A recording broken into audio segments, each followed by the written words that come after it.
再来看台湾变装红叶李菲亚，伊是摕到美国变装比赛的总冠军。总统蔡英文今仔日甲接见，李菲亚也伫总统府内底表演跳舞，伊是真感谢台湾的栽培。那总统是学了李菲亚的勇气，也相信伊的经验会当鼓励到真侪台湾人勇敢做家己。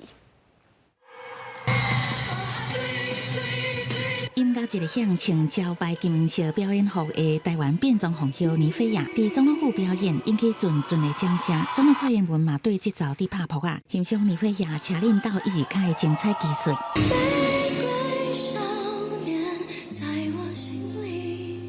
倪菲亚进前伫美国出名的节目《鲁巴罗变装皇后秀》得到上真一季的总冠军，是头一个摕到冠军的台湾人，打破亚洲魔咒。而且当时台湾纪念玫瑰少年叶永志的性别教育日，意义非凡。在华丽演出的背后，其实是一场反抗，反抗社会的歧视，反叛异样的眼光。我要谢谢各位皇后展现无所谓的美丽。我相信倪菲亚的成长历程。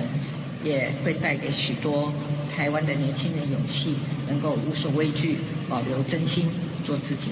我想这应该成为全世界第一个总统府有皇后表演的地方吧，让我可以成长到今天这个样子。你帮助了我们。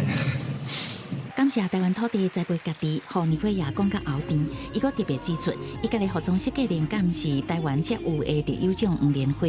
它需要非常多的泥巴才能长得漂亮。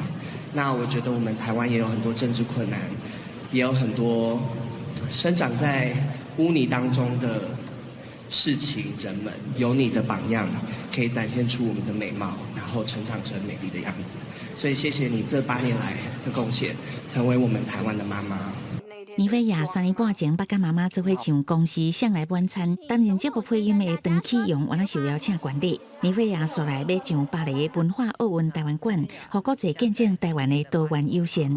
记者综合报道。